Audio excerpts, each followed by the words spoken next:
जय श्री महाकाल। स्वागत करती हूँ आपका अपने YouTube चैनल ज्योतिष की बात पूजा के साथ। आज हम यहाँ चर्चा करने जा रहे हैं शनिदेव के गोचर की। शनिदेव की जो राशि है वो अभी कुंभ राशि है और कुंभ राशि से वो मीन राशि में प्रवेश करने जा रहे हैं।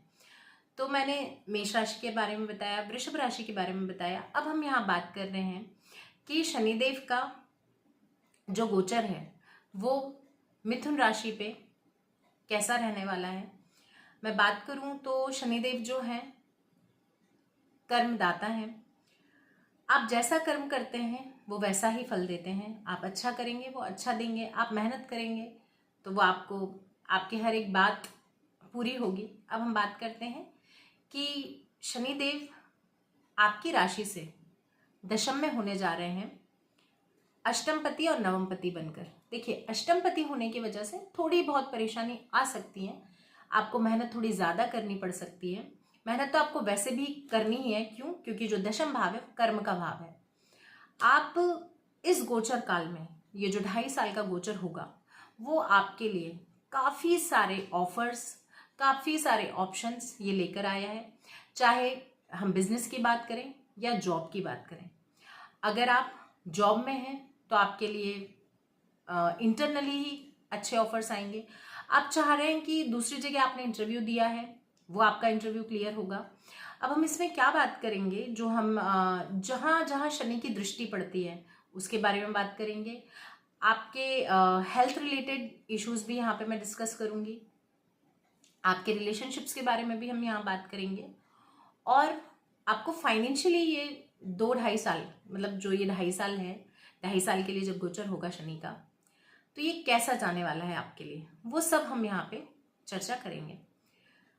तो मैं बात करूं कि दशम में होने की वजह से आपको काम बहुत ज़्यादा करना पड़ेगा। बहुत ज़्यादा आप काम के लिए लॉयल हो जाएंगे। आपके लिए काम बहुत ज़्यादा इम्पोर्टेंस रखेगा। जो लोग नहीं भी करते हैं, अगर जिन लोगों को ऐसा रहता है कि जो लोग थोड़े लेजी भी रहते हैं, अगर मान लीजिए मिथुन राशि में हो जाए, भाई लेजीनेस भी हो जाए, पर नहीं होगी, क्योंकि ये गोचर काल कर्म में होने जा रहा है, इस वजह से। अब मैं बात करूं तो अष्टम पति के चलते हुए थोड़ी बहुत परेशानी आ सकती है आपके कर्म क्षेत्र में, लेकिन फाइनेंशियली आप जो चाहेंगे, आप हर काम में आपको फाइनेंशियली जो है वो बेनिफिट होगा।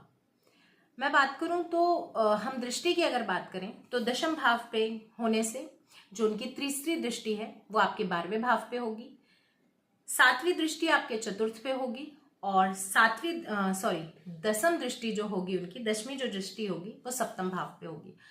अब हम बात करते हैं जो 12वां भाव है। 12वां भाव फॉरेन का है, मतलब फॉरेन ट्रेवलिंग का है। 12वां भाव आपकी परेशानियों का है। 12वां भाव व्यय का है।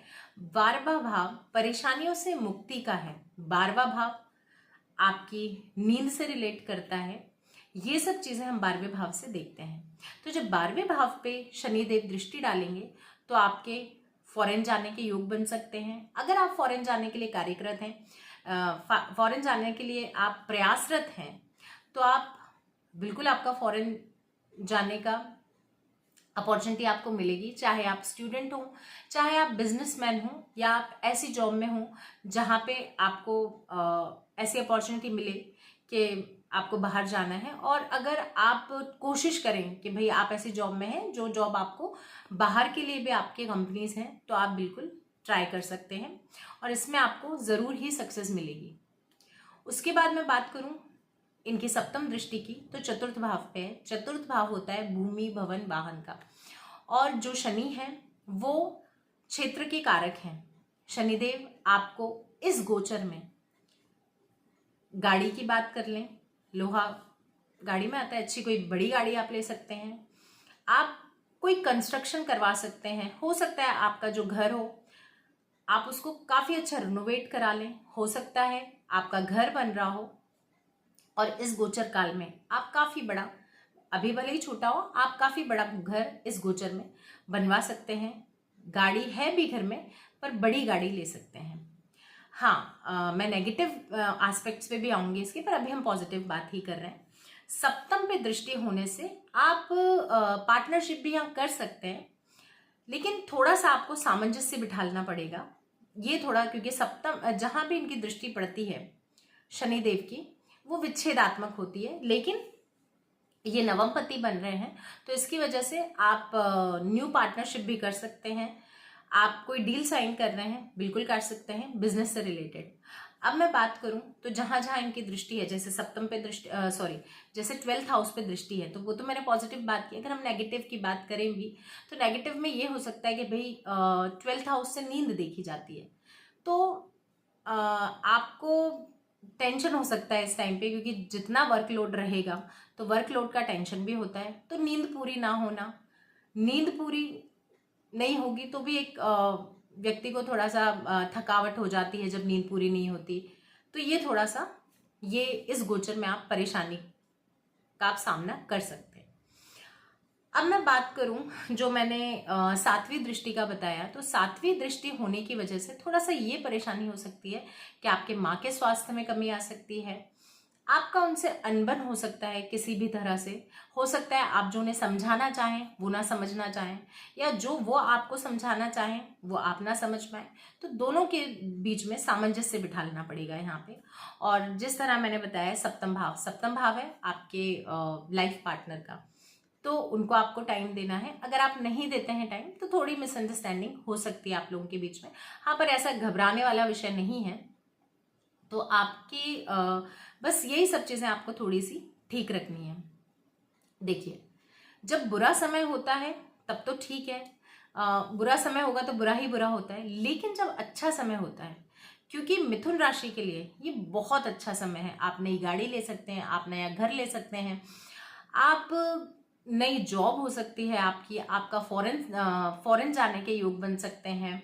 आप इस गोचर में मतलब जो आप चाहें वो आप कर सकते हैं। और जब अच्छा टाइम आता है तो जो अपने ही होते हैं, इसको अदरवाइज मत लीजिएगा, लेकिन कई जगह ऐसा होता है कि जो अपने भी होते हैं उनको थोड़ा बहुत सभी को खटकती हैं चीजें कि यार इसने इतनी प्रोग्रेस कर ली, ऐसा हो गया। तो ये सब इसके बारे में बात कर रही हूँ। तो थोड़ा सा इस वजह से प्रॉब्लम हो सकता है। तो आपको क्या सावधानी रखनी है, आपको क्या करना है? देखिए, उपाय तो जो है वो है ही, उपाय तो मैं बताऊंगी ही, लेकिन सावधानी क्या रखनी है वो यही रखनी है।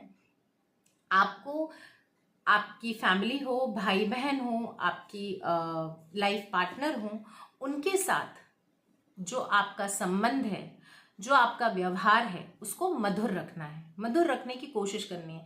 मीन्स आप लोगों के बीच में कोई प्रॉब्लम्स ना आए, क्योंकि प्रॉब्लम्स क्रिएट होंगी जब व्यक्ति प्रोग्रेस करता है, जब ऊपर उठता है तो उसको थोड़ा सा एक एरोगेंस भी आता है। तो वो सब नहीं रखना है अपने अंदर, एरोगेंस नहीं लाना है अपने अंदर, सबके साथ बहुत अच्छे से घुल मिल कर रहना है। अगर आप इस तरह का बिहेव रखते हैं तो इस गोचर काल से आप बहुत अच्छे से निकल सकते हैं। हाँ, और आपको किन चीज़ों का ध्यान रखना है? अगर कोई पेपर वर्क है, अगर आप कोई पेपर वर्क कर रहे हैं, क्योंकि इस टाइम पे आपके जो एनिमीज हैं, क्योंकि हो सकता है इस टाइम पे कोई आपका अगर लीगल मैटर चल रहा हो, तो आपके एनिमीज से आपको अवेयर रहना है। किसी भी पेपर पे बिना पढ़े साइन नहीं करना है। बिना पढ़े इन द सेंस कि देखिए क्या होता है, ये चीज़ें काफ़ी सभी को पता होती हैं कि पेपर्स, काफ़ी पेपर्स होते हैं और हमने साइन किया, पहला पेपर ठीक है, सेकंड पेपर, और हमने आगे के पेपर्स पे ध्यान ना देके साइन कर दिया। तो ये चीज़ आपको ध्यान में रखनी है कि आपके लीगल मैटर में कोई प्रॉब्लम हो सकती है, तो आप कुछ सिग्नेचर करने हैं आपके, वो बहुत ज़्यादा देखभाल के किसी भी पेपर पे साइन बहुत ज़्यादा जांच पड़ताल के बाद ही करना है। हाँ, आप इस गोचर काल में ऑकल साइंस में जा सकते हैं। ऑकल साइंस मतलब ज्योतिष हो गया, टैरो रीडिंग हो गया, तंत्र मंत्र यंत्र से रिलेटेड हो गया। आप रिसर्च के अगर स्टूडेंट हैं, आप अगर रिसर्च से रिलेटेड कोई जॉब कर रहे हैं, तो ये गोचर आपके लिए बहुत अच्छा साबित होने वाला है। और वैसे भी ये गोचर नवमपति होने की वजह से आपके लिए काफी अच्छा सिद्ध होगा। अष्टमपति की वजह से थोड़ी सी परेशानियां आ सकती हैं, लेकिन आपके काम जो हैं वो हो जाएंगे पूरे। बस ये है, जल्दबाजी में कोई काम ना करें और सबके साथ मधुर संबंध रखें। अगर मैं उपाय की बात करूं तो उपाय बस यही, पीपल के पेड़ की प्रदक्षिणा, तिल तेल का दिया, हनुमान जी के नित्य दर्शन, नित्य नहीं कर सकते हैं तो शनिवार मंगलवार करें, और जो लेबर क्लास होता है उनको आप शनिवार के दिन काला उड़द दे सकते हैं, काला कपड़ा दे सकते हैं, लोहा दान कर सकते हैं, छाता दान कर सकते हैं। ये सब चीज़ें आप कर सकते हैं और ये उपाय तो करने ही करने हैं। साथ में अपने काम के लिए लॉयल रहना है।